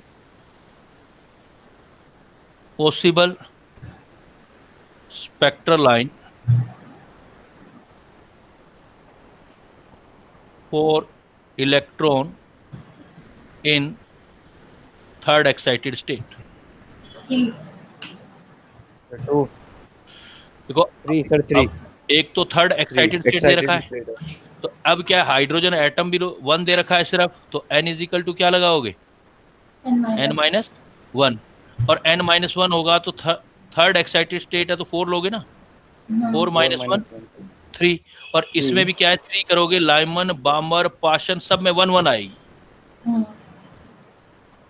1 plus, क्यों, क्योंकि ये है आपके पास, देखो थर्ड का मतलब 4 ही आ गया, ये एक ही इलेक्ट्रॉन है आपके पास, एक ही atom, hydrogen atom contain only 1 electron, ये एक ही इलेक्ट्रॉन ही तो आना है, ये यहाँ से यहाँ आ सकता है, यहाँ से यहाँ आ सकता है, और फिर यहाँ जंप कर, मैक्सिमम निकालनी है तो 3 ही निकलेंगे, और हो सकता है डायरेक्ट यहाँ से यहाँ आ जाए तो फिर तो एक ही होगी, तो पॉसिबल स्पेक्ट्रल लाइन बनानी है तो एक ये होगी यहाँ से यहाँ, तो ये देखो जो यहाँ पहुंचा है वो बामर सीरीज की होगी, जो यहाँ ये लाइमन की, जो यहाँ पहुंचा है वो बामर की होगी, जो यहाँ पहुंचा है वो, तो ऐसे केसेस में अगर ओनली 1 हाइड्रोजन एटम है, it is rare and rarest case for NEET aspirant, कि इसलिए अगर कोई देखो पंगे वाला सा टीचर बैठा होगा, एग्जामिनर बैठा होगा, और उसने अगर ये बनाना हो, क्वेश्चन को फंसाना ही है बच्चों को, तो ऐसे डाल देता है, तो ओनली 1 हाइड्रोजन एटम हो तो आपने फंसना नहीं है, ये फार्मूला लगा देना।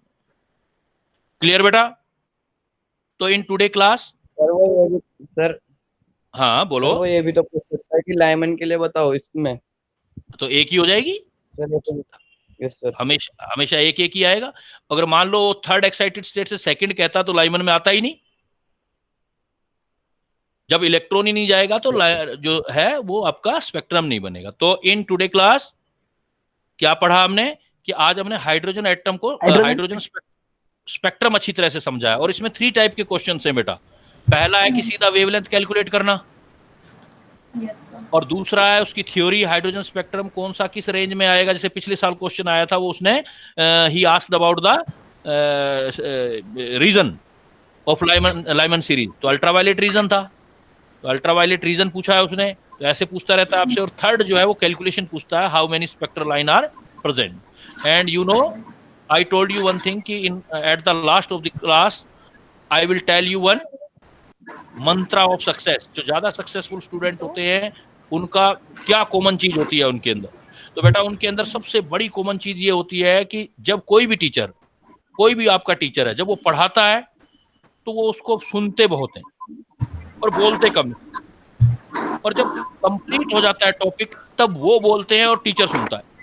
मतलब टॉपिक के बीच में नहीं बोलते, टॉपिक खत्म होते ही उनको समझ आ जाता है कि ये सारी चीजें जो मेरे माइंड में थी वो सारी आ गई, और अब वो पूछता है। तो उसमें होता क्या है कि जो बहुत सारे क्वेश्चन है टॉपिक खत्म होते हैं उसकी क्यूरी अपने आप ही खत्म हो जाती है और नई चीजें उसके दिमाग में आती हैं, फिर वो टीचर से बोलता है। तो आप भी हमेशा क्या है, जो भी टीचर आपको पढ़ाए, आपका जब टॉपिक पढ़ा रहा हो तो उस टॉपिक को आप पहले पूरी तरह से सुनो, और सुनने के बाद जब एंड कर दे तब आपकी बारी है, तब आप बोलो कि सर अब ये चीज वहां ऐसे थी, ये चीज यहाँ ऐसे थी। तो आई थिंक कि आपको जो है घर पे जाकर के एक बार ही रीडिंग लगाओगे और सारा याद हो जाएगा। क्लियर बेटा? आपका डीपीपी आपको मिला था, नहीं मिला था अभी शायद एटॉमिक स्ट्रक्चर का? यस सर, डीपीपी नहीं मिला था सर, वो खाली नोट्स मिले थे। हाँ, वो नोट्स हैं तो आज आपके ना डीपीपी आ जाएगा, बिकॉज आपका मेरे ख्याल से 2-3 दिन बाद आएगा केमिस्ट्री का क्लास, आफ्टर वेंसडे आएगा। तो इसमें मैं डीपीपी अवेलेबल करवा दूंगा, तो उनको करना। डीपीपी से घबराना नहीं है। मैं जो है बहुत हाई लेवल के क्वेश्चन जो है आपके बैंक, जो क्वेश्चन बैंक है उसमें तो क्वेश्चन नॉर्मल होंगे, डीपीपी में हो सकता है मैं कुछ टफ क्वेश्चन डालूं, वो सिर्फ इसलिए कि आपको ज्यादा से ज्यादा आपका प्रिपरेशन कंप्लीट हो जाए। तो नो नीड टू वरी, उसे घबराना नहीं है, बिकॉज हम डिस्कस करेंगे ही उन चीज को, है ना? ओके सर, ठीक है बेटा, now I am living. Thank you. Thank you sir. Thank you. Yes sir, your mobile number, sir WhatsApp number.